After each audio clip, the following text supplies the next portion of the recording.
I would like to give a military record. I am Harold Hughes. I was born May 30th, 1924 in Dolby Springs, Texas. My parents were Carl Calhoun Hughes and Reba Isola Holcomb Hughes. I had two brothers that was in the military service before me, one in the Navy and the other in the Marine. They would ride home to my mother saying, "Don't let Harold get in the Navy and don't let Harold get in the Marine." So I waited and was drafted into the Army in 1944. I was sent to Dallas for my physical, passed it with flying colors, and from there to San Antonio Induction Center, where I was sworn in to the United States Army. And from there they sent me to Camp Hood, Texas, near Temple, for my basic training. I went through basic training there, and they gave me 9 days in delay en route to go to Fort Meade, Maryland.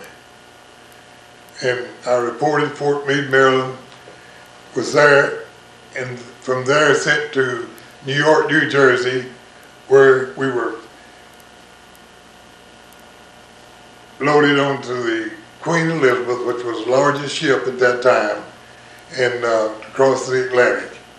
We landed in Scotland, and from there we boarded trains and went to Southampton, England. Spent the night there, and the next day we were put on boats and went across the English Channel, landed in Le Havre, France.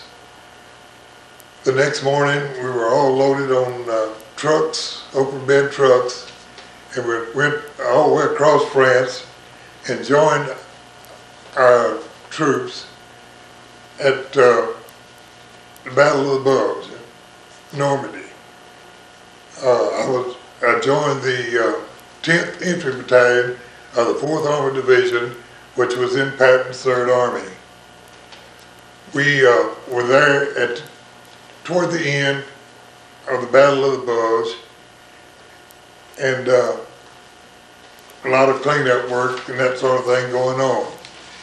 About 2 weeks later, we were going into Germany. We crossed the Rhine River on pontoons. The bridges were all blown up, so they made pontoons, and we crossed on riding the half tracks and of course the tank division. And we went about 3 days into Germany, full speed, without much competition at all. We were, from that time on, we were hundreds of miles behind the German lines. And first main worst battle we got into, we went into this small town that we were to take, and General Patton picked part of our company to go on a task force. But we camped on the outside of that town that afternoon, and we dug in. We were getting a lot of artillery fire from the Germans, and we dug in foxholes and everything. I walked out to the edge of a field, just overlooking the town, just to see what it was looked like. And about that time, the Germans saw me and started firing their zip guns at me, and I hit the ground right quick and got back to my foxhole pretty quick. What's a zip gun? Zip gun is kind of like our machine guns, only they were much stronger and faster. But they were so fast that they weren't accurate, thank goodness. Yeah. Most of the bullets were landing around my feet. The situation that you're describing, were you alone at this time? I was alone. And they were shelling missiles, small missiles over at all times. That's why we were standing in foxholes pretty close. And that night then we were to go into the town and take it and send this task force through. General Patton had a son-in-law that had been captured by the Germans, and we were to send this task force through to recapture them, the ones that had been captured. And we started into the town. We were on the way we take a town like that, our infantry group would ride on the back of the tank until we'd been fired on. Then we'd get off and go beside the tank and take care of the light arms, and the tank would take care of the heavy arms. And that night, our squad was on the second tank. The first tank was knocked out by bazookas. How many people go with each tank? We had 12 in our group. This is not counting the tank crew. There's 4 or 5 inside the tank. And with 12 of us that's in that squad, infantry squad, that was on the back of the tank. Then what we would do, in that case, the first tank was knocked out, so we hit the ground. And that's when our tank was fired at by a bazooka, and I was laying flat on the ground, and it went, I could feel it go across over my back, and but thank goodness it was done, it didn't explode. And we moved on through the town, and we were walking on each side of the tank, and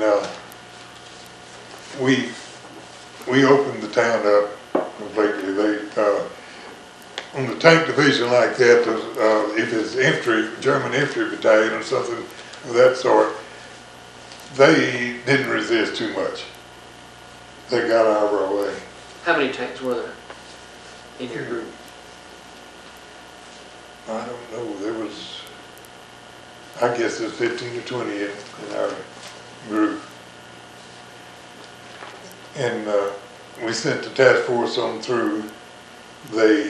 We found out later that they did catch up with the Germans, with the prisoners, and was on their way back, and they ran out of fuel, and ran out of ammunition, and they were all recaptured.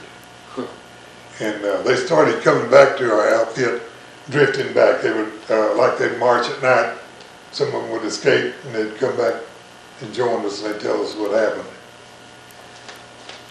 And we left, after we left that, it took, to show you how strong they were in that town, it took the infantry that relieved us the next day 13 days to take that town, after we went through and opened it up. So you had opened it up in the sense... For this task force of tanks to go through. But there were people in the buildings And what we were told to do is like 2-story buildings and everything in the house. You didn't see anything move, fire at it. And we left there the end of the next day and went on another long drive into Germany with some resistance along the way, but like I said, not a whole lot. And we did take several towns, and I think about 3 or 4 days after that, we stopped for a rest. We'd been moving day and night there, and so we stopped to clean our weapons and to take a rest, and that's when the first morning we were there, they came up with trucks and loaded us all in trucks and took us to a town about 25 or 30 miles from there where German concentration or prison camp was. And they wanted all of us to see what had been going on. Before we got there, the Germans had moved out, and they'd taken all the American prisoners that they had with them, and they took, mostly were Polish and Jewish there in that particular one, and all that were able to march or load into trucks they took, and the rest of them they killed. And there was huge piles of bodies all around. And we went inside one of the barracks, and there were several in their beds that were starved to death. we went through their gas chambers just to see how they worked and everything. And it was Were any alive left? one. There was one Polish fellow, I don't know how he got by, but we had a Polish American soldier that was a Polish, could speak the Polish language, and he talked to him, and he would tell us what he was saying. He said that's what happened. They took everybody that was able to load into trucks and everything and killed the rest. And he somehow He squeezed by. somehow got by. But that was in Germany. Yeah. What sort of civilian resistance was there, or was it all military? It was mostly all military at that time. Were there many civilians left in the area that you were trying to get through? Not a whole lot. The next day is when we went back and we still, most everybody had their weapons torn down and cleaned them and all of them and so forth. And that's when this friend of mine and I decided we'd take a stroll through the town just to see what it was all about. And that's when we saw the German Piper Cub flying around real low, just going around over the area, observing the Americans. He knew, from some way, he knew that what was going on. You know, we didn't have anything to fire at him or anything like that. Because you were cleaning everything. We were cleaning everything, and it just happened. As we got out the edge of this town, we saw a aircraft group out there, and they had all their weapons torn down, but they had captured a German aircraft gun, and one of the soldiers there ran and got on it, and when he flew over there, he shot him down. And this friend of mine and I helped pull him out, and he wasn't hurt too bad. We sent him on back to the prisoner of war deal. So he was shot down with a German gun. Then after that, I think we stayed there another day, and then we took off on another long drive. We ran across some Germans. It was a small river, and we were on one side, and the Germans were dug in on the other side, and firing back and forth. And we happened to look up and saw an American plane coming over, and he came down low and started strafing us. And come find out, it was the Germans had captured this American plane, and it was, of course, we weren't firing anything. We thought it was some of our people, but it was Germans, and they were firing at us. But we crossed the river on a pontoon. Some of them went across with ropes, and then they go back and forth. We'd load on that, and they'd pull us across, and we'd pull it back and get another load. And we went over and captured the Germans that were in their foxholes and so forth without a whole lot of resistance. They were ready to give up. Then I think it was the very next day we went into this town and captured. We had quite a bit of resistance, but we captured quite a few POWs, and we spent the night there. And the next morning I was on guard duty on the street out in front of where we were staying alone, and I looked up, and it was a 13-year-old boy, Ben, had a suitcase, and I almost let him go by. And I said, well, I better check him. So I got his suitcase and looked, and it was full of hand grenades, what we call potato smashers. It was made of wood and had a handle on them, and when they exploded near you, all those splinters from the wood would go into your body. Of course, he was sent back as a prisoner also. About an hour after that, I heard a commotion with vehicles coming up the street toward the town, and I got where I could see, and I could tell they were Germans. Some of them were walking beside the vehicles. They were carrying white flags and wouldn't surrender. So I stopped them, and then I got some help, and we got their vehicles, and then they were all sent back as a POW. How many were there? About 150 in all. You were alone when they came up? Were you frightened at first? Well, after I saw they wanted to surrender, when I first saw them, yeah. But I saw they wanted to surrender, so I was ready for them to. So how did they surrender to you? They just came up waving a flag, and they didn't have any weapons.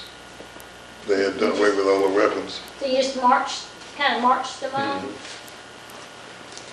I got some help out there, and they took care of them, took them on back. Do you have trucks available to send them back on? Yeah. Did they look well fed? Yeah, they were, most of them, that were, like we captured one, they would have sausage, German sausage, and hard bread. That's what they usually have in the foxholes with them. Why did they surrender? Was it they were out of ammunition, or they Well, saw the defeat was imminent? they saw that they didn't have a chance. Some of them would want to fight to the very end, but so many of them ready to give up. When they came to surrender, were they still armed, or? No, they didn't have they weren't armed. So they did something with their rifles and things before they got there. Okay. And we, from there, we went on across Germany. Like I said, we were usually way behind the German lines, and we ended up in Czechoslovakia. We were camped out in the field there, and we got orders that morning to go into Prague and capture some large group of German SS troops. And we were packed, got in our half tracks and everything ready to go. And then we got word before we left that the war was over. The Germans had surrendered, so we didn't have to go in. After that, we went back to South Germany. Bavaria is on the Danube River. They put us in a synthetic cotton factory. It had private rooms and everything, and that's where we stayed. It had a huge fence all the way around, and it was right on the bank of the Danube. Was it pretty? It was beautiful. I even swam across the Danube. Oh, did you? Generally, as you were crossing the countryside, were you impressed with the beauty? At that particular place, it was beautiful. The mountains were on the other side of the river, and you could see castles and so forth. Wow. Is that the Black Forest? It was in Bavaria, southern. Yeah, but when that It's Black ancient Black Forest? Forest, yes. What time of year was it? This was in spring. This was right after the war with Germany. And when we were put in the army, they said we were in there for the duration in 6 months. And but the duration there was declared. So we were just in there until we finished so much time, then we were allowed to go home. But from there, we were, our squad was sent out in the country, and we set up tents, and we would check for the German soldiers that had changed, got out of the uniforms and things like that. Any of them that came down the street, we would stop and check. If they had been in the service, they would be POWs. And How would you tell? with the record, if, if they had identification. Okay. They'd be And, prisoners of war, but the war was over? If they were in the German army during the war.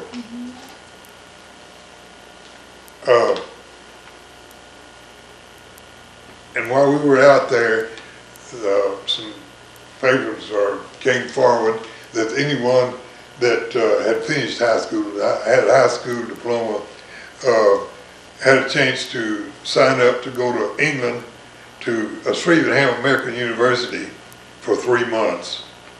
It just happened that I was the only one out of the 12 that, beside my truck driver, and he was waiting to go home at any time then. And so I signed up, and then we went back to our company there at the factory, and when the fall had come around by that time, and they were taking applications or anyone that wanted to play football for the 4th Armored Division. And so I decided I wanted to play football, so I signed up to play football for the division, and they took us about 10 miles, I guess, to a smaller town from there, and we started practicing, and about second or third week I was there, papers came through that I'd been accepted to go to England. So that's what I wanted to do, so I took off and went to England to Stevenham American University. We had all American teachers. Some of them were from the States and some of them were from the service. And I enjoyed those 3 months. I got to go into London every weekend if I wanted to, or visit other towns around. And so it was really enjoyable time. Then after that was over is when we went back to France, and they put us on box cars. That's when I almost froze to death. It was in the winter then, and everything was covered with snow. This was after the war? Uh-huh. Why did they do that? I don't know. In such terrible conditions. I don't know. They put us in box cars without any heat, and they were getting sick with pneumonia and everything every night. And finally, the officer that was in charge just called ahead to some American unit up above and told them to have some heaters ready. So they gave us some heaters with some pipes, and that we could knock holes in the box car and run the pipe out. And we got cold out of cars that were along the track there. And that's the way we stayed warm the rest of the trip. Well, didn't you say a lot of people frostbitten? Yes. It's terrible. I woke up the first night and then both feet didn't have any feeling whatsoever. So I took the blanket that I had wrapped around me and wrapped around my feet. Finally got them thawed out. But when we got back, I got back to the cotton factory where I left from. Our unit had been transferred into Regensburg. It was on down at Danube, about 40 miles from there. And so I went on down there and just stayed a few days till I was transferred to grave restoration outfit. And it was 607 grave restoration quartermaster company. And what the company was doing, it was traveling all over Germany looking for American soldiers that lost their lives during the war, and they were just buried at that site. What they do is go into a town and get with the burgomaster, which is mayor over here, and find out if there's been any soldiers buried around there. And usually they would cooperate. I didn't have anything to do with any of that. When I first went, joined the outfit, I signed up as a mail clerk. So I was a mail clerk for the company until for a few months. Then I had opportunity to become personnel clerk for the company. And I stayed at headquarters and was my company personnel clerk, and I handled all the company papers, made out the payrolls, and did all the transferring back and forth, and even got to send myself home. And when my time was up, I didn't ride home, that I was on my way home at all, and they sent me back. I wasn't so lucky coming back. We came back in what we refer to as a banana boat, is Newborn Victory, I believe was the name of the ship, and I think it took us about 9 days to get back. It didn't take us but 3 days to go over there on the Elizabeth, but we landed back at in Newark, New Jersey, and we did have time to go in one weekend to New York City, and then put us on plane or train and went back to Fort Sam Houston, San Antonio, and that's where I was got my discharge. And all this time, your family didn't know that you were? No, what I did is I took a 6-day leave. So I decided to wait and go through all the discharge thing the next week. So I got to go home for 6 days. Then I went back and got mine. And so I walked in home about 2 o'clock in the morning and waked everybody.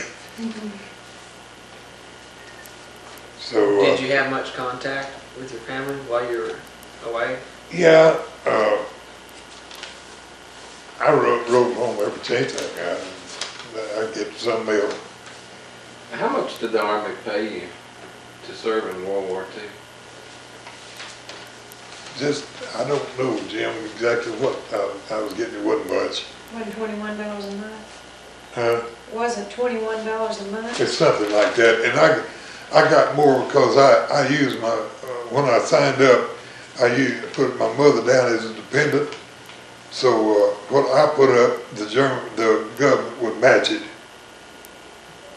for a allotment, that I'd sent home, and she would put it in the bank for me.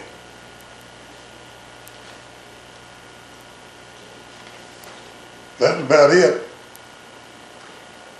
I'm amazed you remembered all that. Yeah. Well, I had it written down, but I didn't use it. I didn't But you had to think of it to write it down. keep up with it.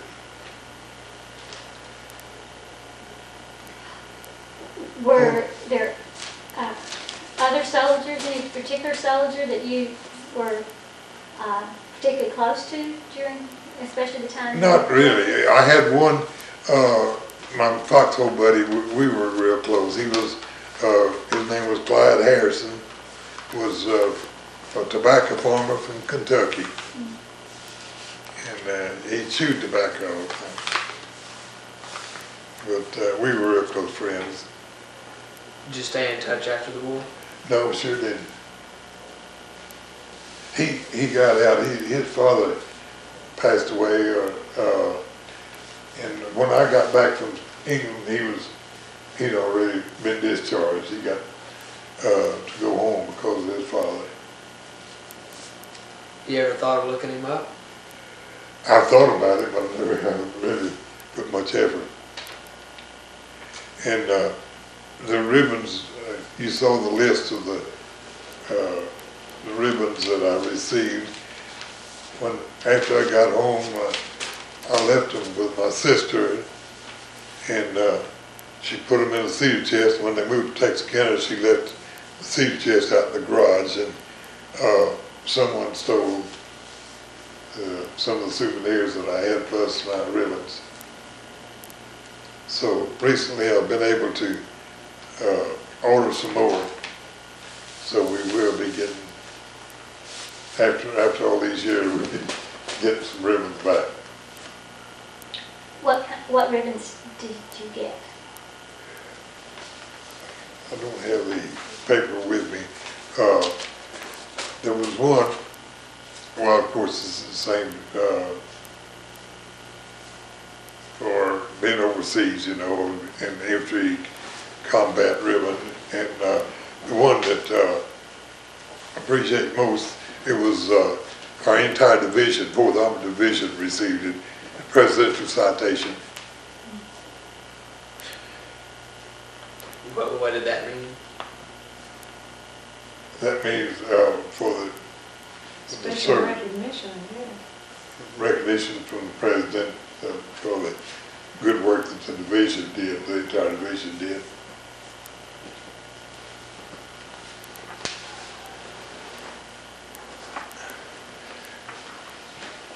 The campaign ribbon with 2 bronze stars, victory ribbon, distinguished unit badge, that was the presidential citation.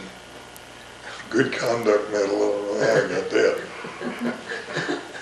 Army occupation medal from Germany, and 2 overseas service bars, combat infantry badge, and What was the one with 2 bronze stars?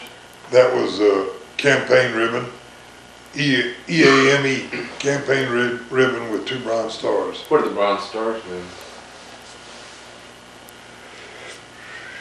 It's been so long, Jim. Probably valor. Pardon me, what? Probably valor and bravery. It may be for bravery. When we were opening that town up, and the first tank got knocked out, were there people killed?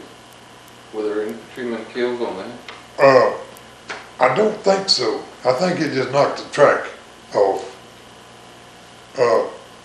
That afternoon when we got up there, I didn't go in detail in that. When we first got up there inside the hill, our tankers didn't take any pity on anybody. They had, when they drove up, they captured a squad of Germans. They just lined them up, shot them down with a machine gun. And during that first night, when we were camped, after we went through that town, some of the Germans came out of the town and captured a squad of 12 of our people, and they found them down there the next morning shot. Just a revenge type. Revenge and what they saw our tankers do. That was wrong. It was wrong. Wrong on our part. It was really wrong. And they shells came over all night. Yeah. And we had other times that we was camped out in the field one night, and they had we call screaming Mimas. The Germans were firing, and that's what they sound like, a screaming lady. The time they fired it, the time it landed, it's going over us, and that was scary. Just listening and wondering where it was going to hit.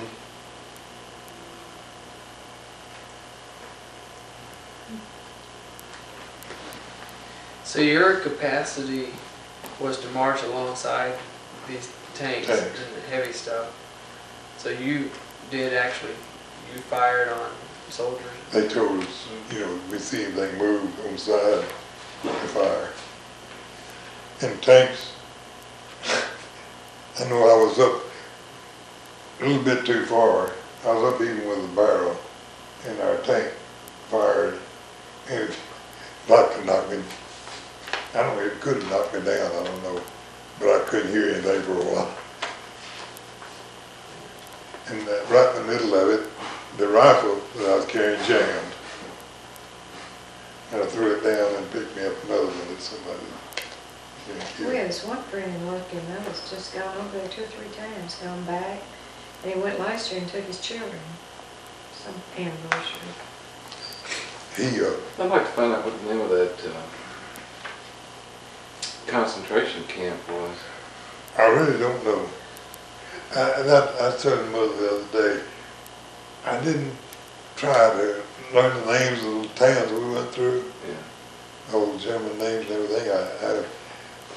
There's some of them that, like Regensburg and Frankfurt and some of those bad American time.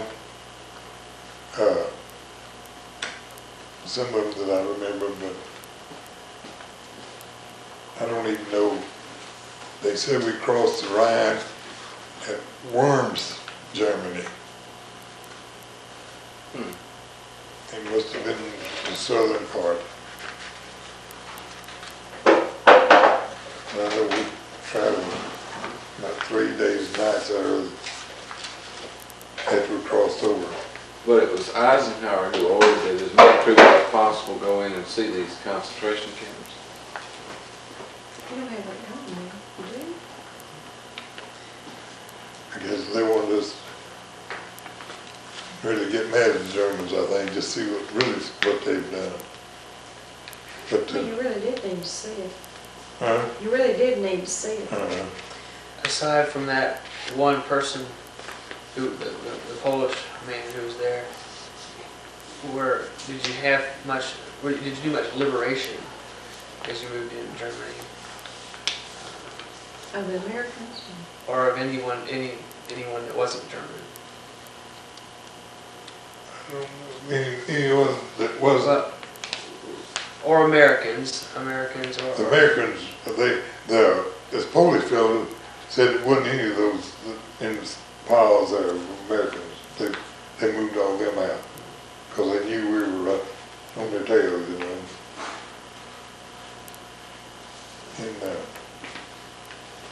And according to him, that most of these that were killed were Polish and Jews.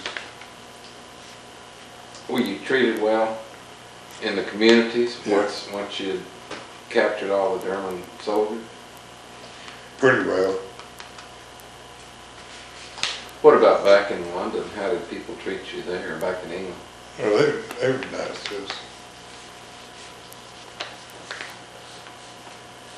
I would have thought that they would have just been more than nice, I but would too. doing anything I they would could too. for American soldiers. They were nice to us. I can't complain.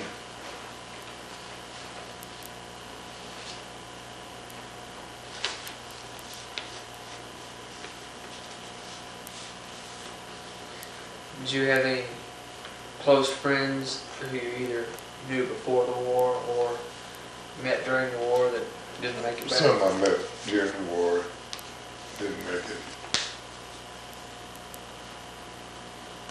We had one little kid that went over with us in the boat and everything. He's a young, blonde-headed kid.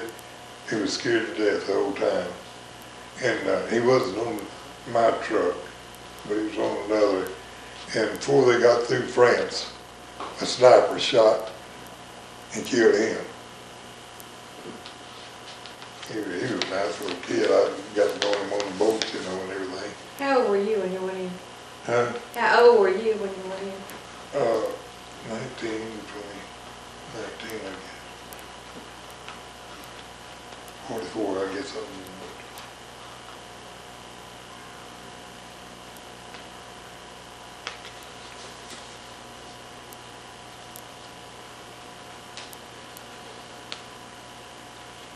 No, I was called up not long after I finished high school. See, we had to register when we was 18. And the way it was back then, we had to go through 12 years of school. I guess like it is now. We That's what had, it is now.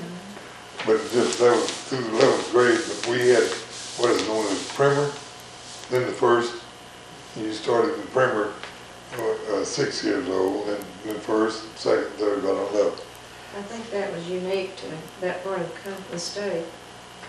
And I would see, like, when school's out in May, the 30th of May, I was 19. Right after I graduated. And they called us up soon after that.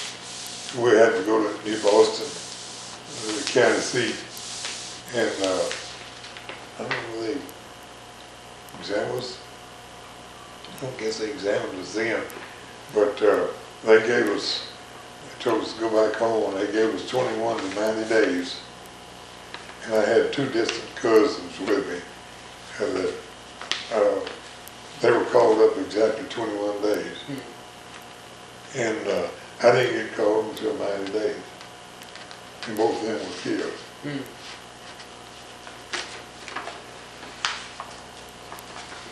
And you grew up on a farm.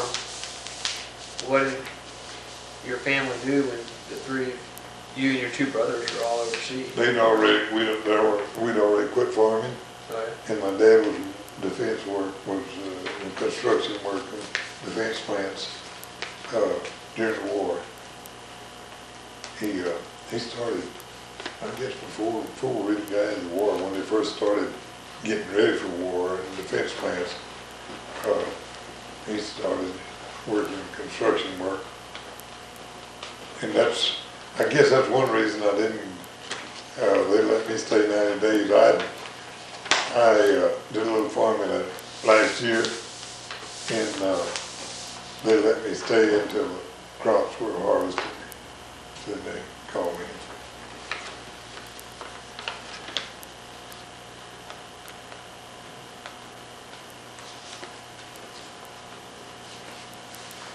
But I didn't want to. I wanted to go on and get it over with. I didn't want to stay out.